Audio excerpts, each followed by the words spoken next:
भौरी एक Indian drama है जो उत्तर प्रदेश के किसी गांव की कहानी पर आधारित है। इसमें दर्शाया गया है कि खूबसूरत लड़की भौरी जब ब्याह कर अपने घर आती है तो कैसे गांव के मर्दों की पैनी गिद्ध सी निगाह उसके बदन को नोचने के ख्वाब सजाने लगती है। वो सब मिलकर उसके साथ सोने की जुगत लगाने में लग जाते हैं, मानो वो सिर्फ मांस का एक लोथड़ा हो और जिसे ये भेड़िए खाना चाहते हो, और इसे अंजाम देने के लिए वो किसी भी हद तक गिरने को तैयार होते हैं। इससे पहले कि हम कहानी में आगे बढ़े, मैं आपसे अनुरोध करता हूँ कि वीडियो को अंत तक देखें, क्योंकि इस मूवी के जरिए समाज को आईना दिखाया गया है और पितृसत्ता की नीचता को सुवर्णित किया गया है। कहानी की शुरुआत उत्तर प्रदेश के छोटे से गांव से होती है और ये इलाका पूर्ण रूप से ग्रामीण होता है। इस गांव की बड़ी आबादी की रोजी रोटी चौधरी जी के भट्टे पर निर्भर होती है, यानी अगर इन्होंने काम दिया तो उनके घर में चूल्हा जलेगा, अन्यथा उन्हें 2 वक्त की रोटी के लिए भी संघर्ष करना पड़ता था। इसी ईंट भट्टे में एक धनुआ नाम का आदमी भी काम करता है जो लगभग अधेड़ उम्र का हो चुका है। वो घर पर अकेला है और अभी तक अविवाहित है, और उसने तो ये उम्मीद भी छोड़ दी है कि उसका विवाह कभी होगा। लेकिन गांव के पुजारी उसके लिए एक लड़की ढूंढ लेते हैं जिसका नाम भौरी है और उसकी उम्र लगभग 21-22 है। वो दिखने में बेहद खूबसूरत होती है, लेकिन उससे कोई शादी नहीं कर रहा होता क्योंकि वो लोग उसे मनहूस मानते हैं। दरअसल इससे पहले भी उसकी शादी 3 बार लग चुकी है, लेकिन वो सफल नहीं हो पाई। एक दूल्हा तो बीच मंडप पे ही हार्ट अटैक से मर गया, और वहीं दूसरा रिश्ता लगने के बाद शादी तक भी जिंदा नहीं रह पाया, और तीसरा तो शादी वाले दिन ही घोड़ी से गिरकर मर गया। अभी ये सभी चीजें इत्तेफाक भी हो सकती हैं, लेकिन गांव के लोग अनएजुकेटेड होने के कारण इस सब का दोषी भौरी को मानते हैं। और क्योंकि धनुआ के माँ बाप नहीं थे, इसलिए पुजारी और चौधरी ने मिलकर उसकी शादी भौरी से करवा दी। धनुआ की शादी में आए 5 लोग अहम हैं, जो इस कहानी के मुख्य पात्र भी हैं। नंबर 1 पर है चौधरी जी, जो गांव के लोगों को रोजगार देता है और गांव के अधिकतर मजदूर उन्हीं के भट्टे में काम करते हैं। दूसरा इस भट्टे का मैनेजर सुरेन, जो चौधरी जी के भट्टे का काम संभालता है और मजदूरों को परेशान करना, उनकी दिहाड़ी काटना इसका रोज का शौक बन चुका है। तीसरा इस गांव का पंडित है, जो धर्म का चोला पहनकर सारे अधर्मी वाले काम करता है, जिसकी खुद की नीयत तो अशुद्ध है और दूसरों को शुद्धि के पाठ पढ़ाता है। और गांव का लाला भी शोषण करने में किसी से कम नहीं है। सर्फ एक्सेल के एड में जितने दाग उस बच्चे ने अपने कपड़े पर लगाए थे, उससे 10 गुना दाग ये भाई साहब अपने चरित्र पर लेकर दे रहे हैं। ये बढ़िया था गुरु। ये महिलाओं को उधार तो देता है, लेकिन उसकी वसूली के लिए उनके शरीर को नोचने से भी बाज नहीं आता। और 5वां कुकर्मों का देवता, जो डॉक्टर के भेष में जंगली भेड़िया है। ये लोगों के इलाज के बहाने अपनी खुजली का इलाज करना ज्यादा पसंद करता है। महिलाओं को मजबूर करके उनका शारीरिक शोषण करना इसकी रियल डॉक्टरी है। धनुआ की शादी में चौधरी के 2 छोटे भाई गोपाल और दया भी आए होते हैं। इन्हें अपने भैया से शिकायत होती है कि आखिर इनका बैंड अभी तक क्यों नहीं बजा और इन्हें घोड़ी चढ़ने का मौका कब मिलेगा। वहाँ बसंती नाम की एक लड़की आती है जिसका मानसिक संतुलन खराब है, क्योंकि इस दुनिया में उसका कोई नहीं है। उसके घर में सिर्फ एक बूढ़ी दादी है। दया और गोपाल की नीयत उस पर फिसल जाती है। यहाँ हम दूसरी तरफ देखते हैं कि धनुआ अपनी शादी से बहुत खुश होता है, और हो भी क्यों ना, उसे पोते खिलाने की उम्र में सुहागरात मनाने का मौका जो मिल रहा है। उसका दोस्त उसकी टांग खींचते हुए भूरी की खूबसूरती की बहुत तारीफ करता है और उससे कहता है कि जोश जोश में खाट न तोड़ देना। दूसरी तरफ हम देखते हैं दया और गोपाल अपनी हवस की आग बुझाने के लिए बसंती का पीछा करने लगते हैं। वो उनसे बचने की बहुत कोशिश करती है, लेकिन वो भूखे भेड़िए की तरह उसके शरीर नोचने में लग जाते हैं। वो दोनों बेरहमी से बारी बारी उसके साथ दुष्कर्म करते हैं, और इससे भी जब उनका मन नहीं भरता तो वो लोग उसका कत्ल करके नदी में फेंक देते हैं।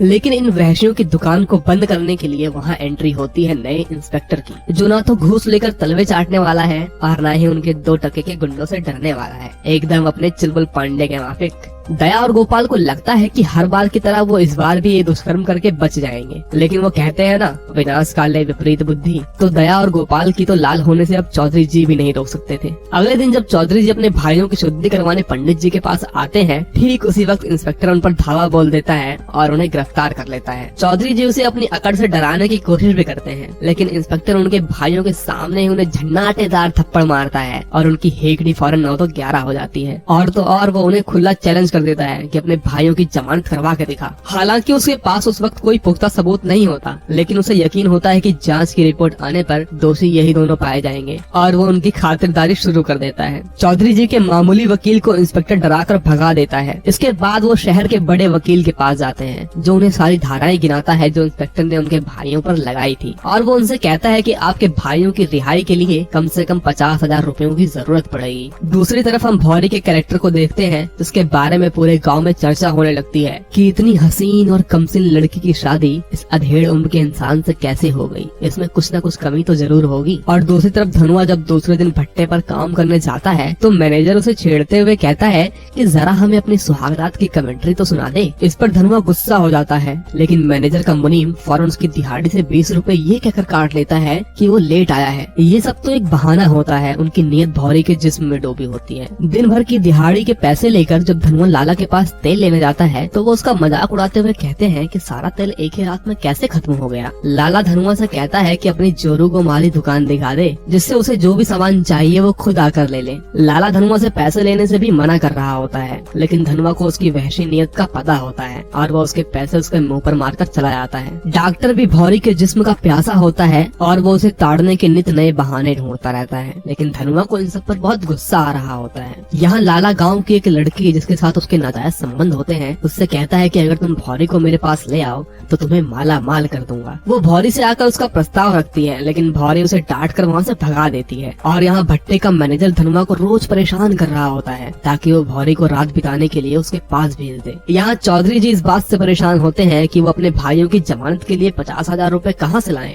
तभी पंडित उसे आइडिया देते हुए कहता है कि अगर हम मजदूरों की दिहाड़ी से रोज 30 रुपए काटें तो एक महीने में पैसों का जुगाड़ हो जाएगा। वो मजदूरों में इस बात का ऐलान करते हैं, जिससे वो लोग उनका विरोध करने की कोशिश भी करते हैं, लेकिन वहाँ रोजगार का कोई और जरिया नहीं होता। और सुरेन उनसे कह देता है कि जिसे काम करना है करे और जिसे नहीं करना वो जा सकता है। ये सुनते ही बाकी के मजदूर फिर से अपने काम पर लग जाते हैं। धनुआ उनसे बहस करता है, जिस पर सुरेन उसे साफ कह देता है कि अब काम पर तभी आना जब रात में भौरी मेरे पास आएगी। ये सुनकर धनुआ को बेहद गुस्सा आता है, लेकिन वो मजबूर होता है क्योंकि इन दबंगों के आगे उसकी एक न चलती, इसलिए वो चुपचाप घर आ जाता है। यहाँ धनुआ के एक दोस्त के बेटे की तबीयत बेहद खराब होने लगती है, इसलिए भौरी भी उसकी जोरू के साथ डॉक्टर के क्लिनिक में जाती है, जहाँ वो भौरी के साथ बदतमीजी से बात कर रहा होता है और वो उनसे कहता है कि इसका इलाज करने के लिए महंगी वाली दवाई देनी होगी। दूसरे दिन जब भौरी उनके घर जाती है तो वो देखती है कि उसका बच्चा बाहर खाट पर बीमार पड़ा है और उसके घर से अजीब सी आवाज आ रही होती है। अंदर झांक कर वो देखती है कि डॉक्टर उसका शारीरिक शोषण कर रहा होता है और उसे मजबूर करके उसके जिस्म से खेल रहा होता है। भौरी जब अपने घर आकर ये बातें धनुआ को बताती है तो वो उससे कहता है कि उसने तो अपनी माँ होने का फर्ज निभाया है। वो उसे सच बताता है कि सुरेन ने उसे तब तक के लिए नौकरी से निकाल दिया है जब तक कि वो भौरी को उसके साथ सोने नहीं भेजता। भौरी कह देती है कि भले ही मुझे कम में गुजारा करना पड़े या एक वक्त भूखा ही सोना पड़े, लेकिन मैं ये सब नहीं करूंगी क्योंकि मैंने शादी तुमसे की है, उन दरिंदों से नहीं।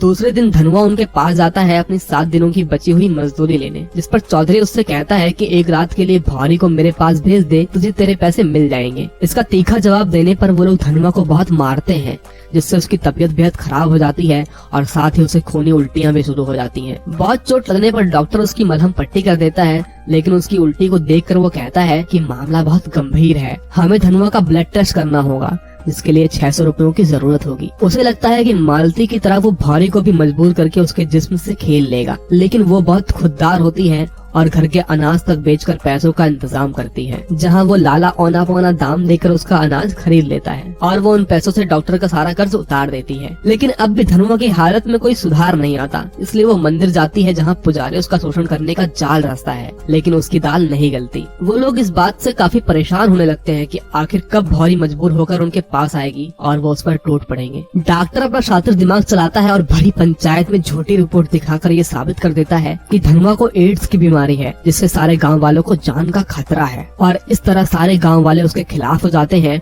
और उन्हें अपना घर भी छोड़कर गांव के बाहर नया घर बनाकर रहना पड़ता है। भौरी अपना घर चलाने के लिए मजदूरी करने का फैसला करती है, लेकिन भट्टे पर वो लोग गिद्ध की तरह उसे ताड़ रहे होते हैं और उसे तंग करने के रोज नए पैंतरे अपनाते हैं। एक दिन उनके भट्टे में बम्बई से एक लड़का मजदूरों पर डॉक्यूमेंट्री बनाने आता है, जो मजदूरों पर हो रहे अत्याचार को अपने डॉक्यूमेंट्री में दिखा रहा होता है। वो लड़का भौरी की काकी के पास ही खाना खाता है और उन्हें इसके बदले पैसे और किराया देता है। वो शहर से आया हुआ लड़का जवान था और उसकी देखरेख करते करते भौरी के मन में भी उसके लिए चाहत बढ़ जाती है। उसका काम खत्म हो चुका होता है और दूसरी सुबह वो गांव से जाने ही वाला होता है, लेकिन जैसे ही वो भौरी के घर से खाना खाकर निकलने लगता है, वहाँ बहुत तेज बारिश होने लगती है और उसके पैर में भी चोट लगी होती है। इसलिए धनुआ भौरी से कहता है कि वो उसे कुछ दूर तक छोड़ आए, लेकिन इसी बीच रास्ते में उसका पैर फिसल जाता है और वो उस लड़के के ऊपर गिर जाती है। इसके बाद वो दोनों वहीं प्यार करने लगते हैं और भौरी भरी बरसात में अपनी सारी ख्वाहिशें पूरी करने लगती है। लेकिन उन्हें इस तरह लिपटते हुए चौधरी का एक आदमी देख लेता है और वो लोग इस बात से तिलमिला उठते हैं कि भौरी ने उनके बजाय उस शहरी लौंडे को चुन लिया और दूसरी सुबह वो लोग उस लड़के को बुरी तरह मार कर वहाँ से भगा देते हैं। वो लोग भौरी पर पंचायत तक बैठा देते हैं कि उसने गाँव की नाक कटवा दी है और इस घटना के बाद धनुआ भी भौरी का साथ छोड़ देता है और अकेले गाँव से बाहर रहने लगता है और इस तरह गाँव में भौरी अकेले रह जाती है और उसे कोई काम भी नहीं दे रहा होता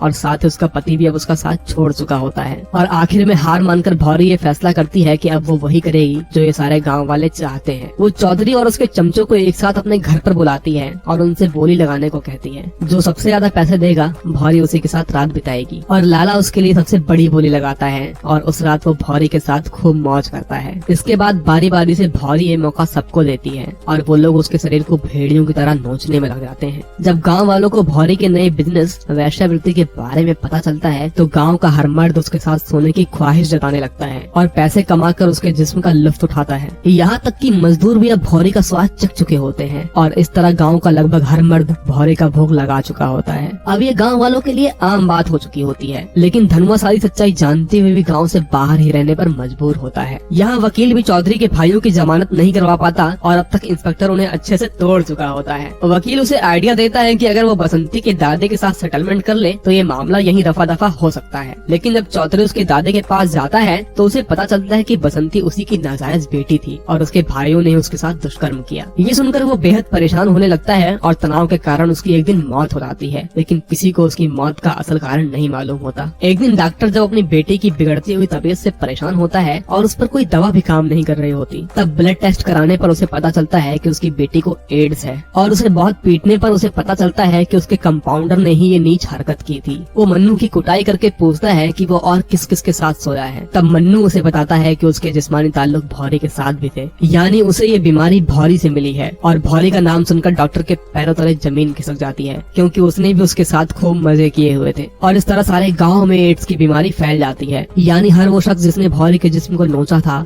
अब उन सबको एड्स हो चुका था और धीरे धीरे गाँव में मौतों की संख्या बढ़ने लगती है। जब ये बात मीडिया में जाती है तो सबका ब्लड टेस्ट करवाया जाता है और वहाँ ज्यादातर लोग HIV पॉजिटिव पाए जाते हैं। गांव वालों को लगता है कि इस बीमारी का कारण धनुआ है, उसी से ये बीमारी फैली है। ये सुनकर गांव वाले धनुआ के खून के प्यासे हो जाते हैं और उसे मारने जा रहे होते हैं। तभी इंस्पेक्टर उसे बचा लेता है और जब धनुआ का ब्लड टेस्ट करवाया जाता है तो गाँव वालों को पता चलता है कि धनुआ ही है जिसे ये बीमारी नहीं है। और गाँव वालों को पता चलता है कि डॉक्टर ने उस वक्त धनुआ की फर्जी रिपोर्ट दिखाई थी। असल में ये बीमारी भौरी को धनुआ से नहीं बल्कि उस शहरी लौंडे से होती है। जब गाँव वालों को डॉक्टर और उसके साथियों की हकीकत मालूम होती है तो वो उसे मारने टूट पड़ते हैं, लेकिन इंस्पेक्टर उन्हें रोकने के लिए हवाई फायर करता है, जिसकी आवाज सुनकर भौरी को लगता है कि धनुआ को गोली मार दी गई है। और यहाँ साथी पुलिसकर्मी के कहने पर इंस्पेक्टर उन दरिंदों को गाँव वालों के हवाले कर देता है और गाँव वाले उन वैश्यों को मार मार कर अधमरा कर देते हैं। दूसरी तरफ जब धनुआ को भौरी का ख्याल आता है तो वो दौड़ कर उसके पास आता है, लेकिन अब बहुत देर हो चुकी है और भौरी ने आत्महत्या कर ली थी। धनुआ काकी से कहता है कि भौरी को दुल्हन की तरह सजा दो, आज उसकी आखिरी विदाई है। और इस तरह भौरी को आखिर में वो अपनी पत्नी की तरह अंतिम विदाई देता है और इसी के साथ ये मूवी यहीं खत्म हो जाती है।